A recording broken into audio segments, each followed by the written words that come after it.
Hey guys, welcome to the Liberal Hive Mind, a channel solely focused on exposing the abundant hypocrisy of the left. Well, things keep getting put into clearer and clearer context. Again, most of what we talk about revolves around Democrat reality in respect to, well, reality. Leftists tell us that Donald Trump's a bad guy. He's a piece of you-know-what. He's the worst. In fact, he's so bad that he's the worst thing to happen to America ever. Why? Well, they haven't figured that part out yet, but they just know that he's bad and he's done so much bad. And it's mostly just because he's a bad guy. And why is that the case? Well, again, let's not get too much into the details. He's just a bad person. I'm laying the groundwork. That's the leftist narrative. Then, of course, there's reality. The question is, who's really a bad person? Well, I'll tell you, it certainly isn't Donald Trump, and he proves it again. Trump's doing the things that Biden never could, or rather, he easily could, but he just refuses to do because he's just simply a bad person. The leftist narrative around Uncle Joe, good old Scranton Uncle Joe, continues to fall apart. Let me show you guys exactly what I mean by that. We got some stuff to get into, so let's roll the tape. All right, folks, so let's transport back in time to the fall of Afghanistan. Arguably Joe Biden's worst moment. We know what he did. We know what happened. 13 American heroes lost their life thanks to Joe Biden's botched Afghanistan withdrawal, and he has never answered for it. In fact, he kept trying to blame the last guy. It was Donald Trump's fault. He refused to show humility, but even beyond that, even more insulting, was the infamous constantly looking at his watch moment that had everybody's stomach turning. Sergeant Nicole G.,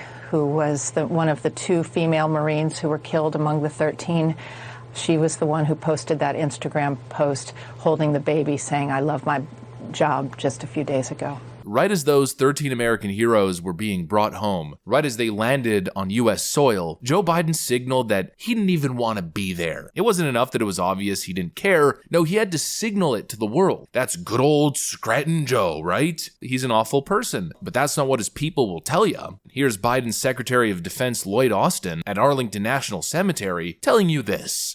Ladies and gentlemen, our Commander-in-Chief has always stood up for our troops, our military families, and our veterans. It is my honor to introduce the President of the United States. Our Commander-in-Chief has always stood up for our troops, our military families, and our veterans. What an utter slap in the face. First of all, another pathetic event wrapped up by this awful administration. Joe Biden in the corner looking dazed and confused as other people speak for him. And honestly, I'm not exactly sure what he was doing in the corner there, just looking weird and distracted the entire time. Look at this clip. Mr. President, Madam Vice President, Second General Inhofe, and Secretary Austin, fellow Joint Chiefs of Staff, spouses, distinguished guests, veterans, fellow Americans. For Pete's sakes, it looks like he was scratching his butt. What? But anyways, we know what happened in Afghanistan. We know what happened when those heroes were brought back home, yet they have the audacity to say that our Commander-in-Chief has always stood up for our troops, military family, and veterans. What an absolute farce, especially considering, well, the reality around that situation. He's a grieving father. He's a Gold Star dad. He should be allowed to say what he wants. He's in the room with the man we feel is responsible for our son's death. Parents heartbroken by their son's death, happy what happened in Afghanistan is being talked about again. Have you experienced that from him as you've been coping with the death of Nicole? No.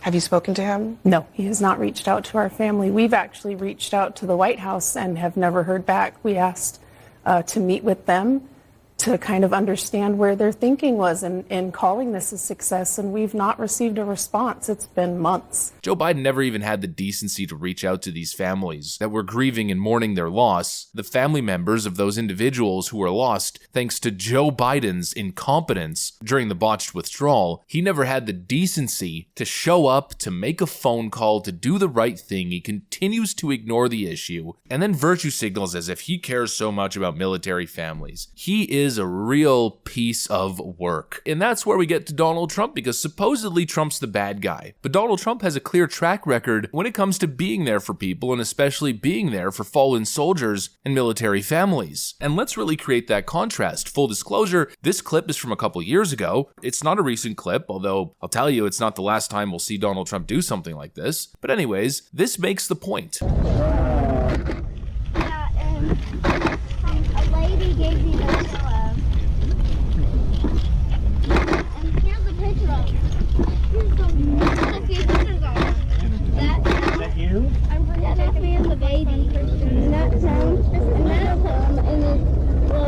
That's the man who they tell you is a bad person. That is the man that they tell you is a con artist, a cheat, a fraud, only self-interested. That's the guy they told you didn't care. The guy who ignored intelligence reports about Russian bounties on American soldiers' heads. By the way, something that never actually happened. That's the guy that they said went to a World War memorial and called fallen soldiers suckers and losers. Again, never actually happened. That is the guy that they constantly lie about. The contrast could not be clearer. Trump is there with the people, present, caring, connecting. Meanwhile, Joe Biden does his little visit, sits in the corner, and again is perceived as if he doesn't even want to be there. I don't know about you guys, but I'm sick and tired of it. Joe Biden's the good guy, old Grandpa Joe. Yeah, the same grandpa who denies the existence of his 7th grandchild. What a great guy. Oh, Joe Biden's such a good guy. Look how great he is. Look how caring and compassionate he is. He's a great father. Yeah, the same father who had his son engaged in corrupt business dealings, smoking crack across the world. He didn't care. He was just glad that he was getting 10% cuts for the big guy. Joe Biden, a great grandfather, a great father. He's so good with kids. Give me a break. The only clips that we have of Joe Biden with kids is him sniffing them and acting totally inappropriately. Meanwhile, again, the contrast could not be clearer. Donald Trump is actually good with kids.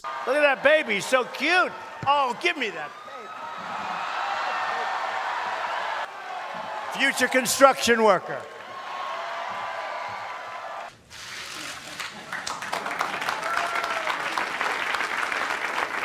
You want to come up and see me? Huh? You want to come up?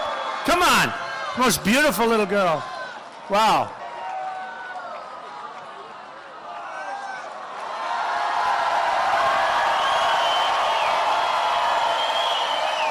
Want to say hello? Hi. What's your name? Salamnish. What? Salamnish. Oh, that's say it. My name's Salamnish. And you know that where are your parents? Where are your parents? Wow, congratulations. What a job. What a beautiful person you are. Thank you. Thank you, honey. What's your name? Name. Now, he's supposed to look like Donald Trump, but he's actually much too good looking. You are really handsome. Do you want to go back to them or do you want to stay with Donald Trump? Trump.